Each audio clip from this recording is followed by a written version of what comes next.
Hello everyone, good morning. চলে আসলাম আবারও একটা নতুন ভিডিওর সাথে। তোমরা কেমন আছো বন্ধুরা? আশা করি সবাই ভালো আছো। শিউলি লাইফস্টাইল ব্লগে তোমাদের সবাইকে জানাই অনেক অনেক স্বাগত। এখন সকাল বেজে গেছে 7:30, আর এখন তোমাদের সাথে নিয়ে এই ভিডিওটা শুরু করছি। আশা করি আজকের ভিডিওটা তোমাদের অনেক ভালো লাগবে। তো সকালবেলা কিন্তু 6টার সময় ঘুম থেকে উঠে সমস্ত বাসি কাজ কমপ্লিট করে কিন্তু মাম্মামকে স্কুলে রেডি করে পাঠিয়ে দিয়েছি, আর তারপরে কিন্তু একদম সোজা কাজে লেগে পড়েছি। তো এখানে কিছু জামা কাপড় ছিল, তো সেই জামা কাপড়গুলো গুছিয়ে নিচ্ছি। কালকের কিন্তু এগুলো জামা কাপড়, তা প্রত্যেক দিন যদি গুছিয়ে না রাখি তাহলে কিন্তু অনেক জমে যায়, আর তারপরে কিন্তু আর ইচ্ছাই করে না, শরীরের কিন্তু এনার্জিও চলে যায়, কাজ করার কিন্তু কোনো মনই থাকে না। এই জন্য চেষ্টা করি যখনের কাজ তখন কমপ্লিট করে রাখতে। তাই জন্য যত জামা কাপড় ছিল ভাবলাম যে আগে এইগুলো রেডি করে তারপরে কিন্তু রান্নাঘরে যাব। আর তোমরা যারা পুরনো বন্ধু তারা সবাই জানো সকালবেলা কিন্তু আমার রান্না দিয়েই ভিডিওটা শুরু হয়। তার কারণ সকালবেলা আমাকে 8টার মধ্যে রান্না কমপ্লিট করতে হয়, কারণ হাজবেন্ড তো চলে যায় ডিউটিতে। তাই জন্য আমি এই যে সমস্ত কাজ কিন্তু আমার কমপ্লিট, তারপরে চলে আসলাম রান্নাঘরে। আর রান্নাঘরে কিন্তু আজকে কোনো কাজই শুরু করিনি, এই যে এখন শুরু করছি। আর সমস্ত যে বাসন রোজকার যেভাবে গুছিয়ে রাখি তো সেইভাবে এখন গুছিয়ে রাখছি। আর এখানে দেখো সমস্ত বাসনগুলো গুছিয়ে নিয়ে তারপরে কিন্তু রান্নাটা শুরু করে দেব। আর আমার সকালবেলা কিন্তু একদম কাঁচা ধোয়া নাইটিও পরে নিয়েছি, আর তার সঙ্গে কিন্তু গোপোষণার কিন্তু সেবা দেওয়া কমপ্লিট হয়ে গেছে। তো অনেকগুলো কাজ আমি অফ ক্যামেরায় করে নিয়েছি। তো বন্ধুরা, তোমরা যেরকম ভালোবাসা দিচ্ছ এরকম আমাকে ভালোবাসা দিও, তাহলে তোমাদের ভালোবাসা নিশ্চয়ই কিন্তু কোনো দিন আমি একটু সাফল্যের মুখ দেখতে পারবো। তা তোমরা প্লিজ ভিডিওটা লাইক দিয়ে প্রথম থেকে স্কিপ না করে দেখো। আর আমি কিন্তু তোমাদের প্রত্যেকের পরিবারে যাচ্ছি, কিন্তু একটু যেতে দেরি হচ্ছে। তোমরা তো বুঝতেই পারো সংসারের সবার কিন্তু অনেক কাজ থাকে। তো বন্ধুরা, তোমরা কিন্তু সেইভাবে আমার ভিডিওটা দেখা বন্ধ করে দিও না। আমি তোমাদের পরিবারে হয়তো সঙ্গে সঙ্গে যেতে পারছি না, কিন্তু ঠিক টাইমে কিন্তু অবশ্যই চলে যাচ্ছি। তো তারপরে সমস্ত বাসনগুলো কমপ্লিট করে নিলাম, আর কিছুটা বাসন কিন্তু ধুয়ে এই যে রেখে দিলাম ঝুড়ির মধ্যে। আর এখন কিন্তু দেখো সবজির ভিতর শাকগুলো কেটে নিয়েছিলাম। তো শাকগুলো কিন্তু আমি এইভাবেই কেটে নিই, তার কারণ শাকের মধ্যে না বালি থাকে।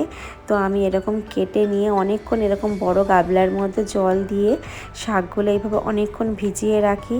তারপরে কিন্তু আস্তে করে শাকগুলো তুলে নিই, তাহলে দেখা যায় কি শাকের ভেতরে যে বালিটা একদম গামলার নিচে জলের মধ্যে পড়ে যায়।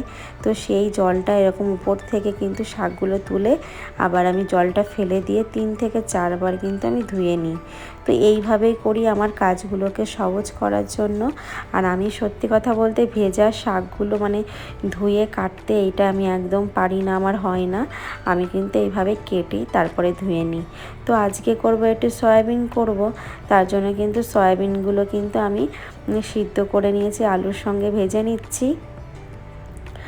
আর এইগুলো কিন্তু আমি এই যে রান্না করছি আর সবজি কাটছি। আর যেহেতু রাতের বেলায় আমার সবজি কাটা ছিল না, কেটে রাখতে পারিনি, তাই সকালবেলায় করছি। একদিকে কিন্তু সয়াবিনটা ভাজা বসিয়ে দিয়েছি, আর একদিকে শাকটা বসিয়ে দিচ্ছি। তা না হলে দুদিকে যদি আমি না করি তাহলে কিন্তু হাজব্যান্ড টাইমের মধ্যে খাবার নিয়ে যেতে পারবে না, দেরি হয়ে যাবে।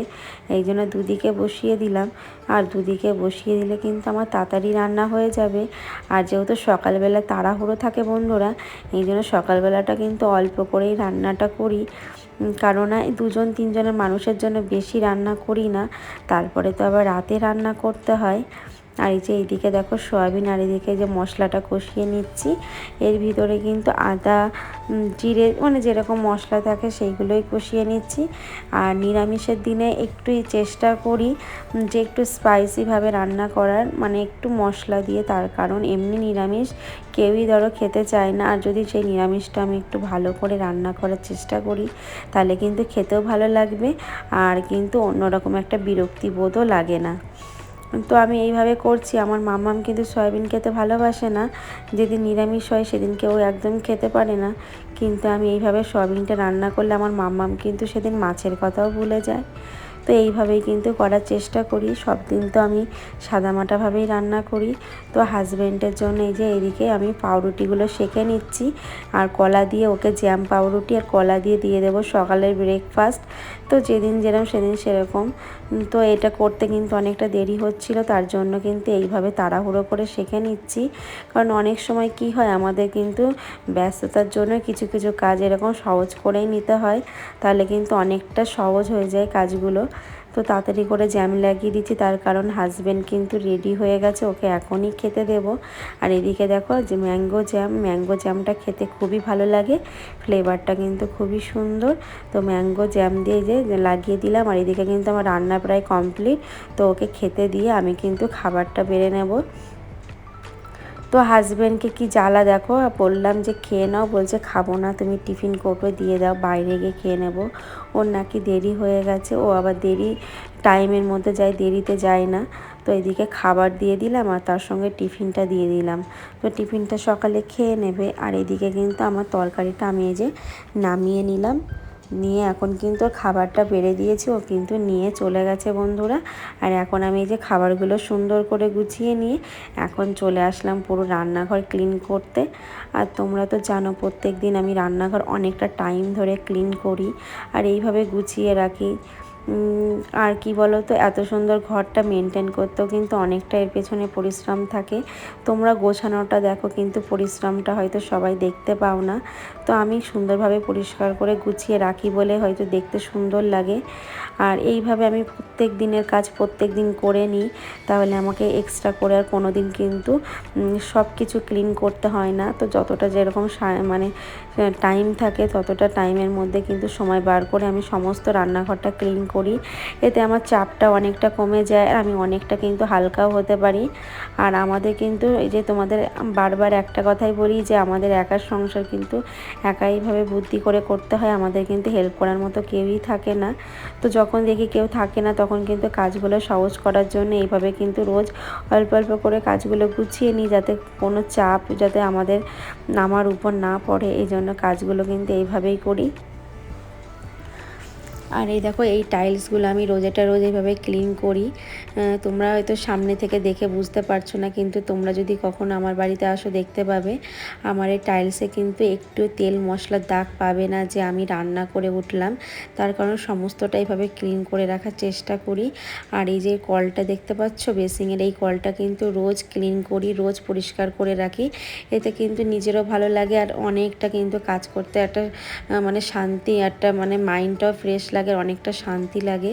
কারণ আমরা যেখানে সারাদিন অর্ধেকটা টাইমে কাজ করি সেই জায়গাটা যদি ক্লিন করে রাখতে পারি তাহলে কিন্তু আমাদের অনেকটাই ভালো লাগে। আর বেসিংয়ের কলটা দেখো সবসময় আমরা মাছের হাত ফাত দিয়ে ইউজ করি।